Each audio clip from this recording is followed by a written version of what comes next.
Hey, Fanboy Nation. This is your pal Daffy Duck, and you're watching. We're watching Fanboy. A fanboy, etc. Fanboy Nation. Dot, I assume Tom.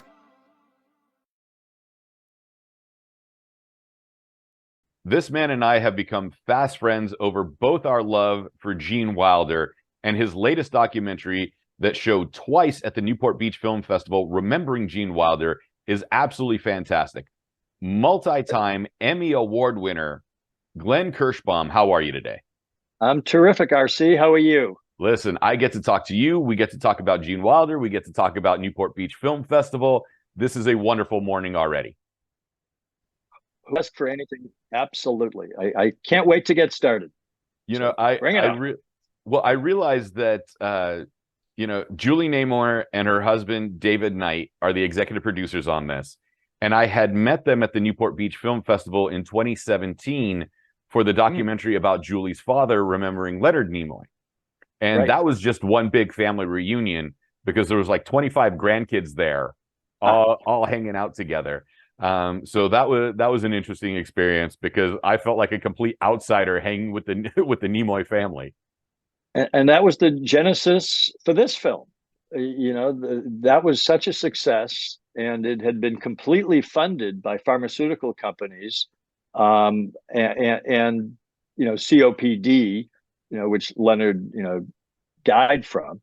That when Julie heard that Karen Wilder, Gene's widow, was out trying to create awareness for Alzheimer's, which is what Gene passed away from, Julie reached out to her and said, "We'd like to do for Gene what we did for my dad."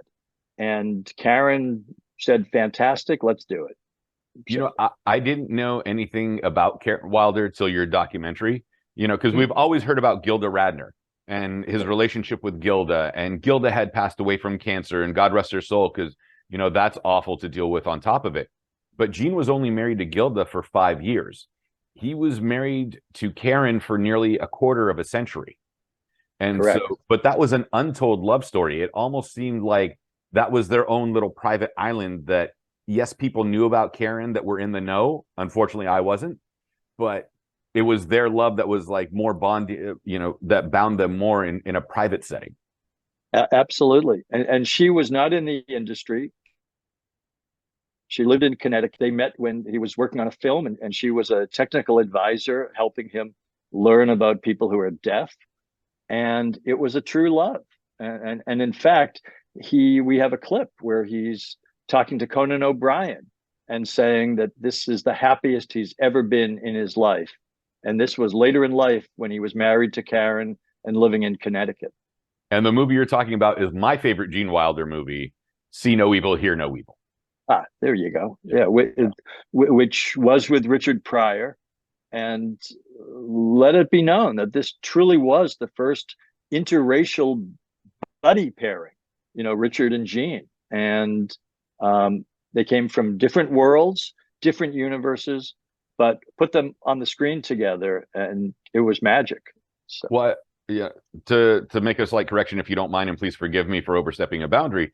Sure. It was the first buddy picture where it was a comedy, and they were equal partners in this, unlike the Tony Curtis, Sidney Poitier film, where Curtis kind of had a little bit more of a lead than Sidney did, even though Sidney was the bigger star. I stand corrected. But yes, they were equals. And interestingly enough, they didn't have much to do, as we mentioned in our film, off camera, at least initially. But that's when Richard was going through, he had his own personal demons. But by the time they came together in their last two films, Richard had put that behind him, and he and Gene had truly a loving, warm friendship. So.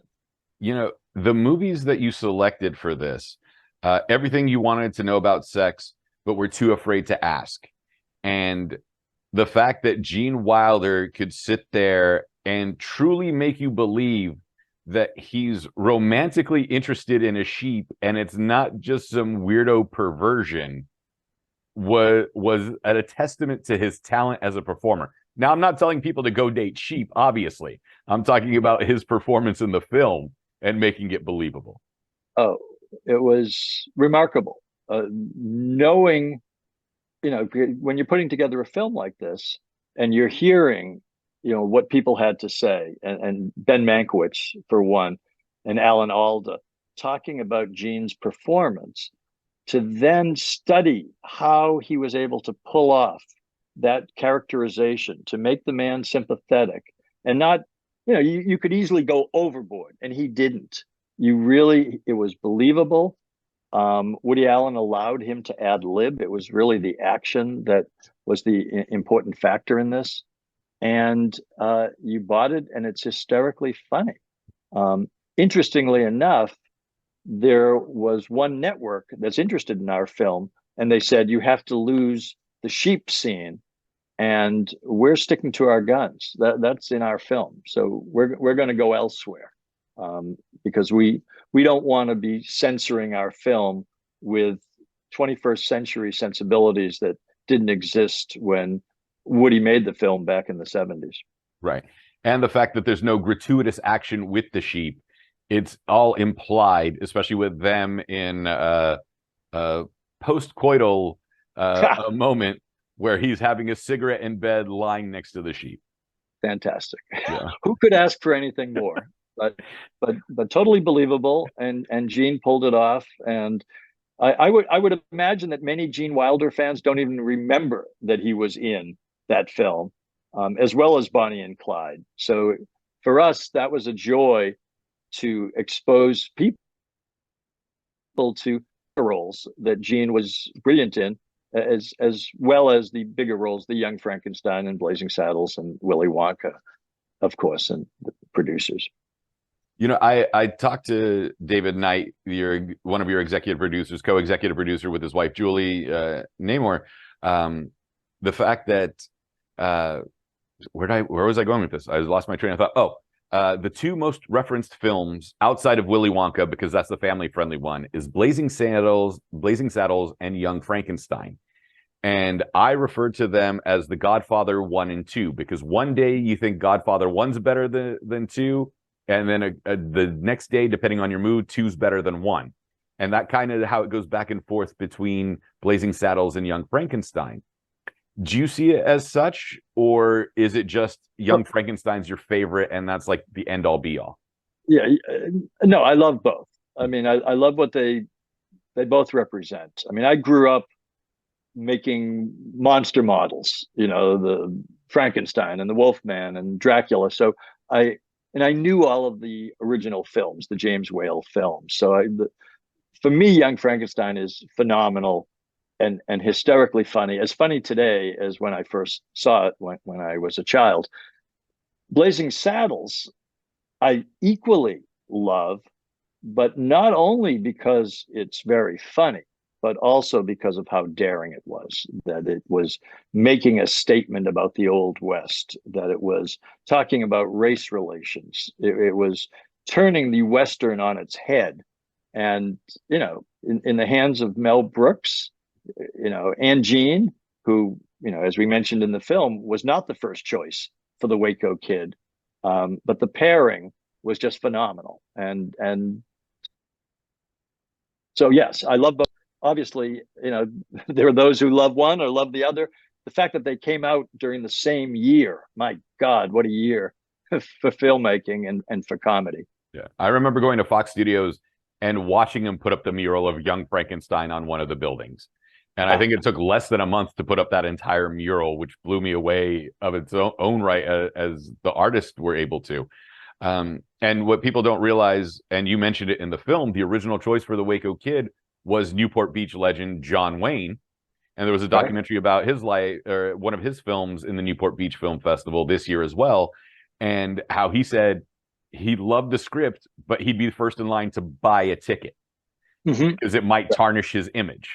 Yes, that's basically what he said, that, he would laugh. It's hysterical. He actually thought it was a little dirty for his image, for his reputation. So, he had spent 30 years building that reputation. He didn't want to destroy it in one fell swoop. So anyways, but yeah, also interestingly enough, John Wayne was the first choice to be in the Frisco Kid, the part that ultimately went to a young guy named Harrison Ford, who's had a pretty good career for himself. He's So got a couple of things here and there. so it's fascinating, and quite honestly, those were how many of the choices that we made in terms of what goes into the film. If there was something that Ron Frank, who was the director, and myself, that we were like, I never knew that went in the film. I mean, if it was some new information about, the fact that Columbia was first, Young Frankenstein was sold to Columbia Studios, and when they found out that it was going white, they said, no, no, no, no, no. They weren't willing to go there. And Fox was. So it ended up at Fox. And that's where Mel remained for many years to come afterwards. Mel did silent movie, and he did so many other great films as well. Speaking of taking chances from black and white to a silent film in the 70s, but you were only given half an hour to talk to Mel, and he turned it into a near 2-hour interview just because of his love of Gene and the subject matter. Yes. What's it like sitting with a legend like Mel Brooks in putting this film together and being able to just be the fly on the wall, whether you're asking the questions or Ron's asking the questions? Sure. No, it was a thrill. When you have grown up, or in my case, this was the guy. In fact, I told him, I said, Mel, you were the only guest on the Tonight Show that my mother would let me stay up late to watch. That when Rickles came on, she was like, go to bed. But when you came on, and he was flattered. So that was the first thing I said to him, was that I grew up admiring him.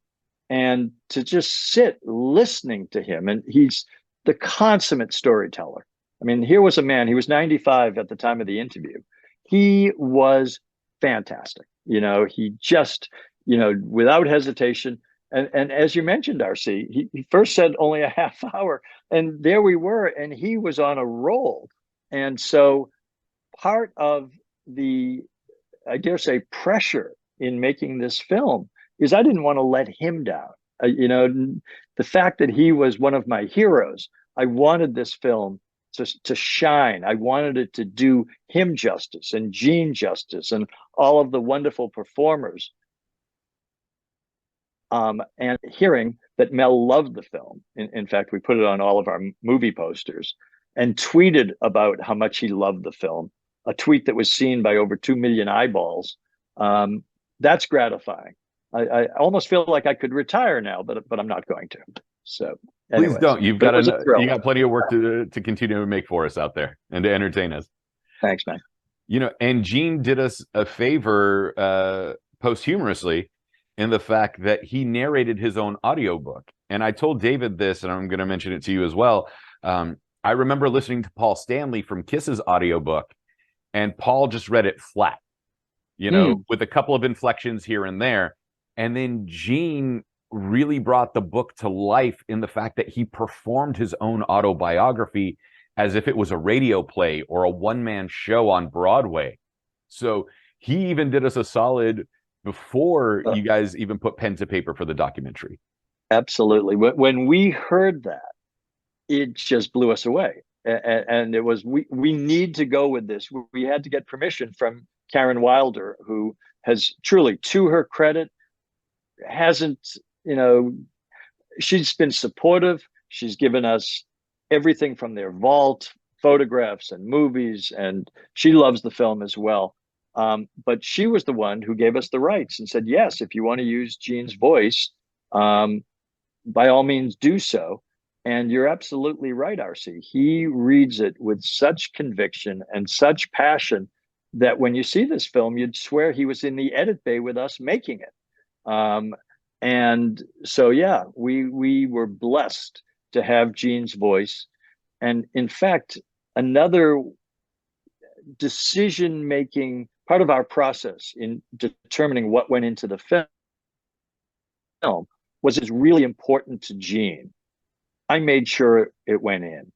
For instance, his the genesis of humor comes from something that he said when we saw clips on the Mike Douglas show, on the Merv Griffin show. He would always talk about when he was 8 years old, his mother had a heart attack, and her heart specialist, her doctor, said to him, "Don't ever upset your mother. You could kill her. Make her laugh." And it was those two sentences that stuck with him throughout his entire life. And he did make her laugh. She loved his work, and whether it was on stage or in films.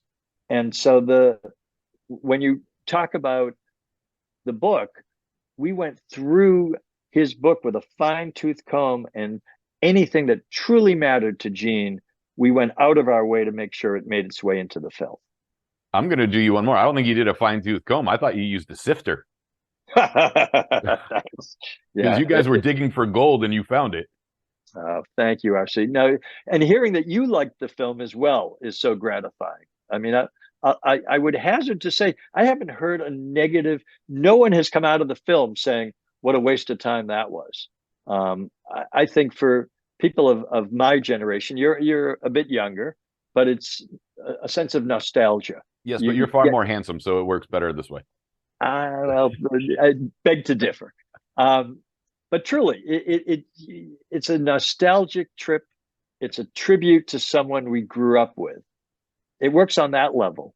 But then my 15-year-old son, he saw the film and said, "I love this Gene Wilder. I never heard of him."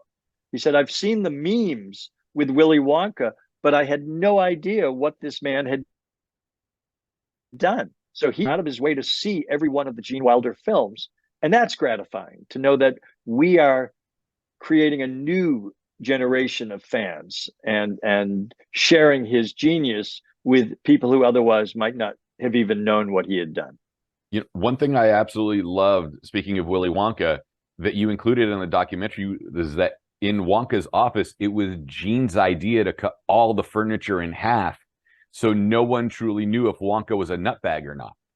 Yeah, isn't that pretty wild? I mean, the cutting in half, the fact that he also did many scenes that he didn't want the actors around him to know what he was going to do. Peter Ostrom, who played Charlie, had no idea that Gene was going to be so filled with rage at the fact that they had violated his trust that, as Peter said, he was legitimately frightened.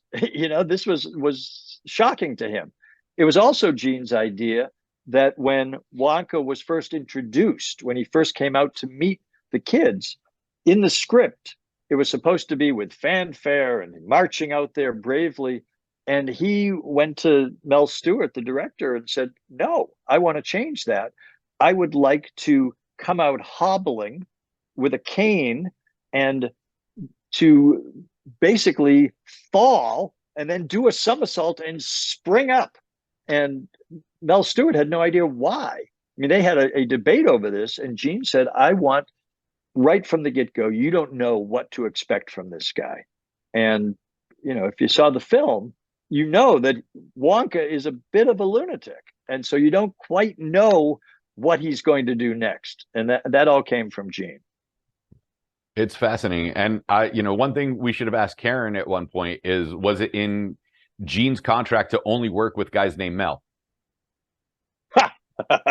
That I don't know. And it got a little confusing when he's talking about Mel, but we didn't go out of our way. I mean, fortunately, we had an interview with Mel Stewart that was done back in 2009. He has since passed away, but that the Directors Guild had included him in the interviews of great directors talking about great films. And there he was discussing Wonka at length. And we were thrilled that we were able to include it in the film. Another aspect of the Wonka situation that was also fascinating was, as it was inspired by Wizard of Oz, Wizard of Oz was a huge flop in 1939. And in 1971, Willy Wonka and the Chocolate Factory was also a flop for Gene Wilder. So they even ran parallel in the history of the two. And if not for TBS, which also owns TCM, Turner Classic Movies, the revitalization of the two films would have never happened finding those audiences. That's a very good point. Evidently, and that is when people come out of our film, that's one of the first things they say is they never knew that Willy Wonka was a flop, but it was. Parents they didn't like the message. They felt that it would be too scary for their children. Sort of like the flying monkeys scared children in 1939.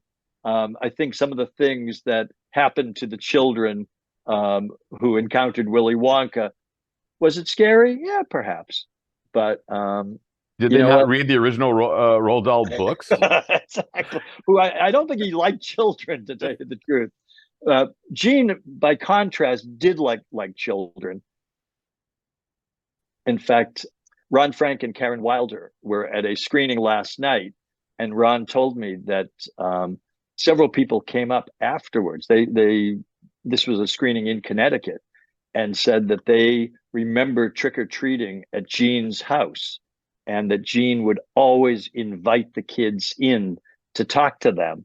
And what a thrill that was that Willy Wonka, the man who portrayed the original Willy Wonka in the 1971 version, would make himself available to talk and to enjoy the children and to give them. I think he gave very good candy too, might I add. But this is something that these now adults remember from their childhood. And across the board, people love Gene. There wasn't a single person who turned us down when we reached out to them saying, we want to do this film. Whether it was Peter Ostrom or people who were his directors or people who were his peers, other fellow actors, there was a respect and a love for this man. So, the era, unfortunately, of Gene Wilder, and let's go even back further, there's only two left in Mel Brooks and Woody Allen. And when I'm talking about the era, I mean everybody from Sid Caesar's Show of Shows. Right. What was it about that generation of writers and performers, first from Mel's and then from Gene's, because I think they were about 10 years apart or 15 years apart in age, that we can go back to 1951 and watch Sid Caesar's Show of Shows and still laugh at the work of Mel Brooks and Woody Allen from that time period. And then fast forward to the late 60s, early 70s and Gene's work and go back and watch those films and just continue to be elated by them. All of them tapped into universal truths, things that were funny then, that are still funny, that are rooted in human behavior. That, when let's say in Young Frankenstein, when Gene was berating Marty Feldman for bringing back the brain that maybe he was talking to him like a school child. We understand that, the whole Abby Normal scene, we get it. And it's wonderful to watch Gene, because he says he's not going to get mad. He promises Marty Feldman he won't get mad. And then, of course, he explodes, that this Abby Normal brain was put into this gorilla. It's funny. I don't know how else to put it. It's not forced. It's not, we don't have characters that have no semblance to or connection to who we are. It's something that we all understand. And that's why Sid Caesar was so fantastic, why Danny Kaye was terrific, why everything that Mel Brooks has touched. These were people who understood, who experienced maybe pain in their own childhoods and were able to find, I dare say, finding humor in pain and in upset and in situations that are in some cases ridiculous, but at the same time, you sure as heck better laugh. And I will say this, because on social media, I posted that I think given the state of the world today, we could all use some laughs. And I was called out. I had a friend who publicly scolded me saying, I don't think it's a time for laughter. And I wrote back that I think it is, that I think, you know, when you're going through dark times, like the Great Depression, for instance, people needed to escape. People needed to enjoy the Marx Brothers or the Three Stooges or Jack Benny, whoever was your flavor. And so I think now more than ever, we need to find ways to laugh. And you know, I'm Jewish. I dare say I think Jews are still around 6,000 years because they have that ability to find humor in just about anything. And Mel and Woody, you know, as fellow members of the tribe, I think they understood that or understand that as well. I'm also convinced that Mel is trying to outlive Woody at this point. It's a battle. But I will say this, Mel introduced our film when we opened in Los Angeles at 97. Sharp as a tack, being very COVID conscious. He didn't want to come out and greet everybody, but he is amazing, for lack of a better word. The mere fact that he's on social media, and let's look at Woody, the fact that Woody still directing. I mean, maybe he's reached the end of the line, but yeah, two remarkable gifts. And what else can one say? Their films are fantastic. Yeah, because you know, we lost Gene, we lost Richard Pryor, we lost George Carlin, we lost Don Rickles, you know, and it was like a week before I was trying to set up an interview with Don Rickles through his daughter, and then we lost him, and like that was heartbreaking. And I know she didn't want to talk because it was so close, so I didn't want to bother her with that. And you know, you mentioned about survival. And there was an interview 30 years ago with Andrea Martin and Larry King when he had a show on Comedy Central. And she talked about the time that she visited Armenia shortly after the collapse of the Soviet Union. And she said, you know, what makes you laugh? What, you know, or what hope did you have in communism? And someone cracked a very tiny joke that she chuckled and was like, that's what it is. So wow. Whoever your friend was that chastised you, I'm sorry, sir or madam, you are 100% wrong. We need to laugh.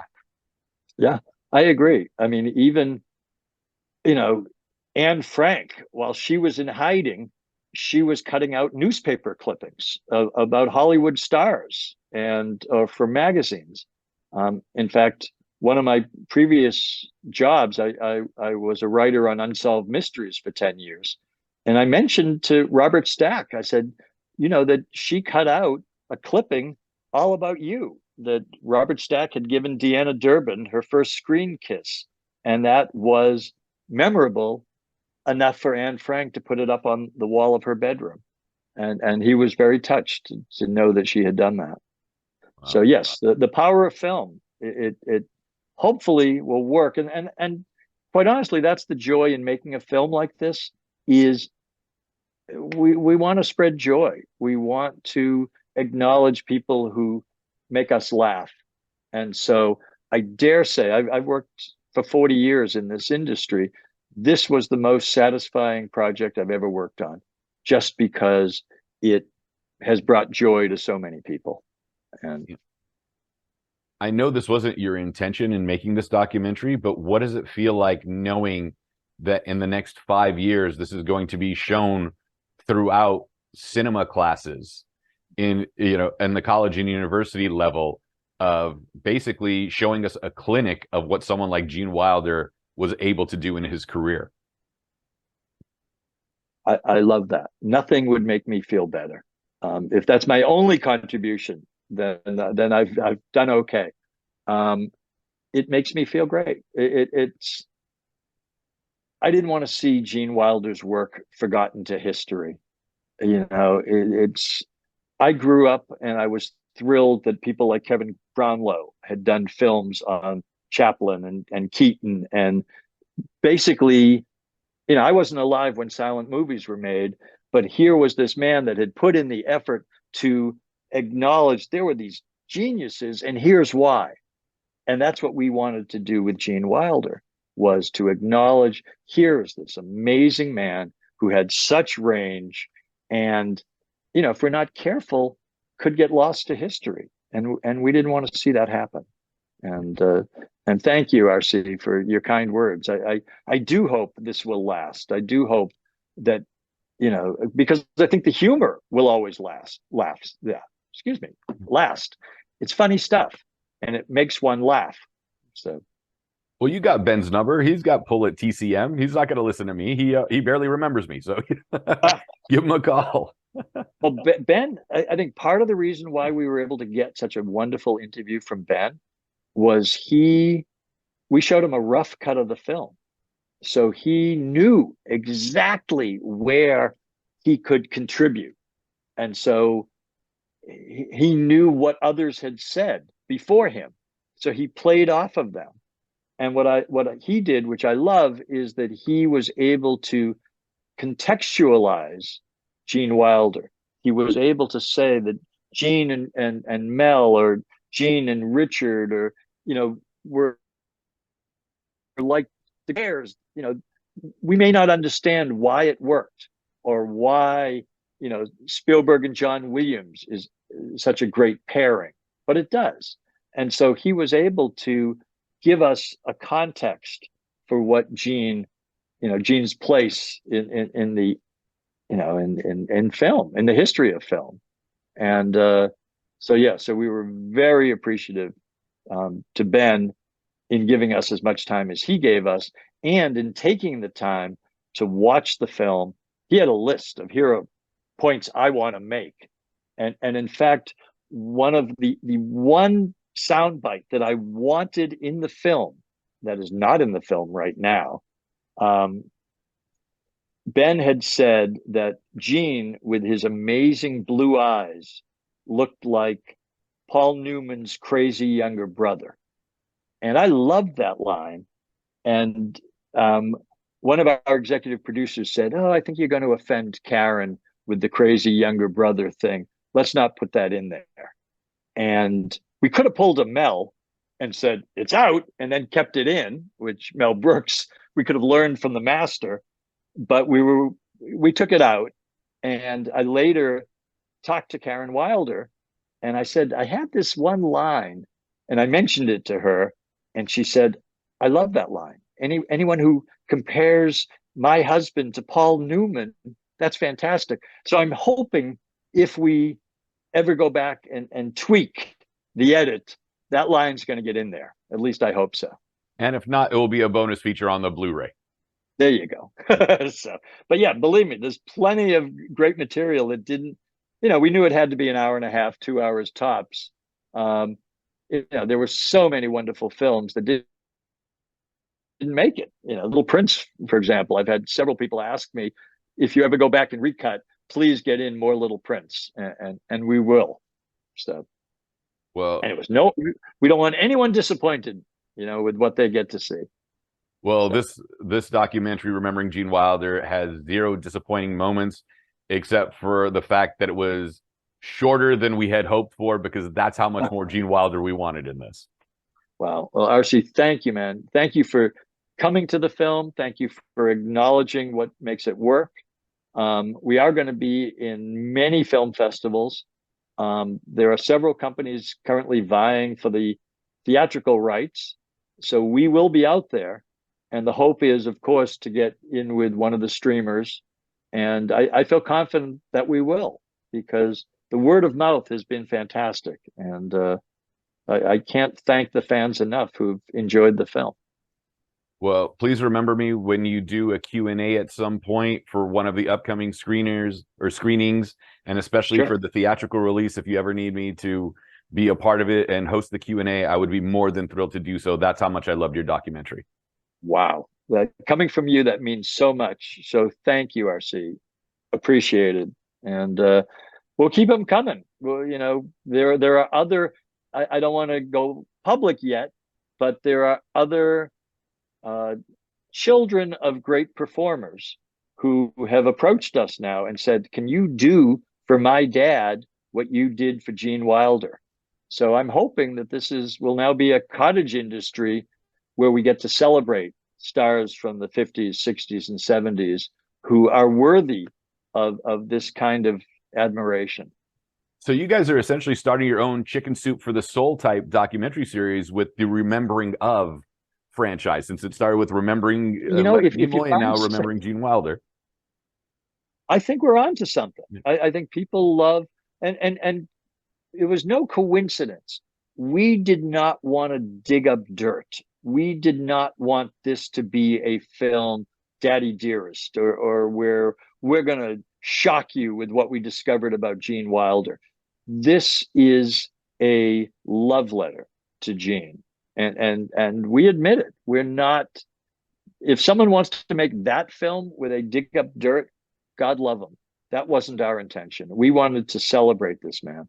Don't give TMZ any ideas. Okay, thank you. Because there are things. I mean, if you read his book, there are, experiences that we just thought, you know what, that doesn't need to be in here. And yeah, I feel we knew, because the film was funded by various pharmaceutical and Alzheimer's corporations, we knew that there was going to be a sad ending. And believe me, that was one of the bigger challenges, to go from this laughter and joy and fun to, oh my God, look what happened to this poor man. But our feeling was that we want to help raise awareness of Alzheimer's. If it could happen to Gene Wilder, it could happen to any of us.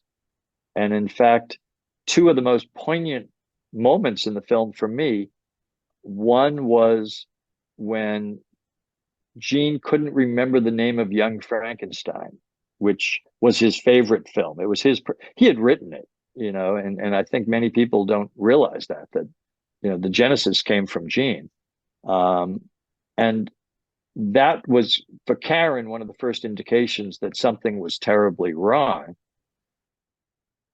And truly poignant moment for me was the fact that Mel Brooks, who obviously loved Gene, and they only made 3 films together, but their friendship continued for years and years and years.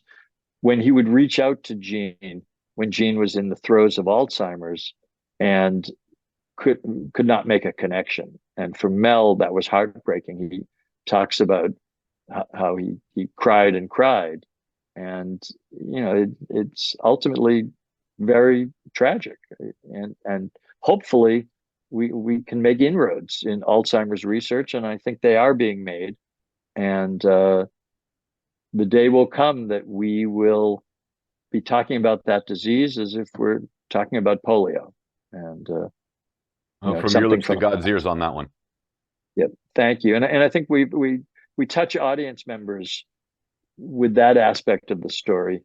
In fact, I don't want to give away the whole film, but Gene's final moments were so poignant and so touching, and Karen discussed them in such a heartfelt manner that we truly needed to include that in the film as well. So, I think any film that combines, laughter and pathos can be, very successful. It's something Chaplin, who was Gene's hero, understood.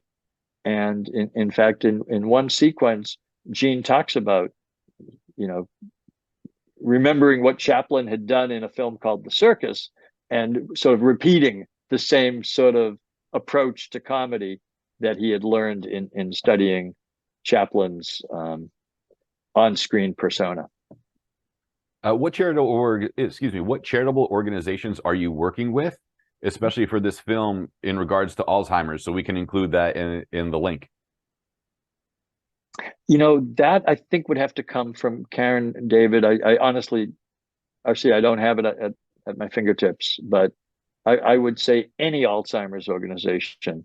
We've had representatives, in fact, at your screening, the head of the Orange County Alzheimer's organization was there. So I think that various Alzheimer's groups are latching onto this film, and they see it as a way to raise awareness. People who might not want to go see a film about Alzheimer's, they'll see a film about Gene Wilder, and the same message will come out, that there's this tragic disease that we need to eradicate. So there's 2 ways of getting the word out, and this is a way to reach an audience that enjoys comedy and also has a heart and a desire to help make the world a little better by eradicating that terrible disease.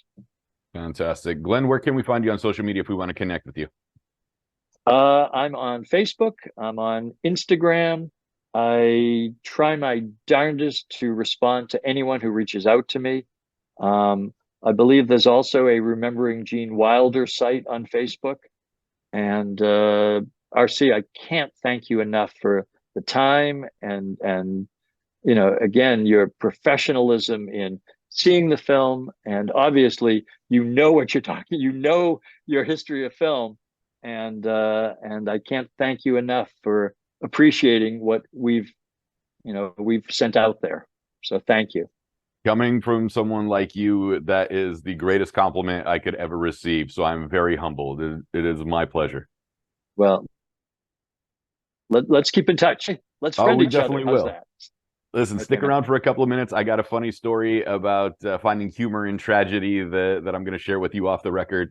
Glenn Kirschbaum, it has been a great pleasure. Remembering Gene Wilder is right now on the film festival circuit, having recently screened at the Newport Beach Film Festival and looking for a permanent home. Whether my pick, if I had any stroke whatsoever, would be TCM. And, in a couple of years when your kids are in college, make sure if they take a history of cinema class, this is in their syllabus. Great. Thank you so much, RC. This has been fun.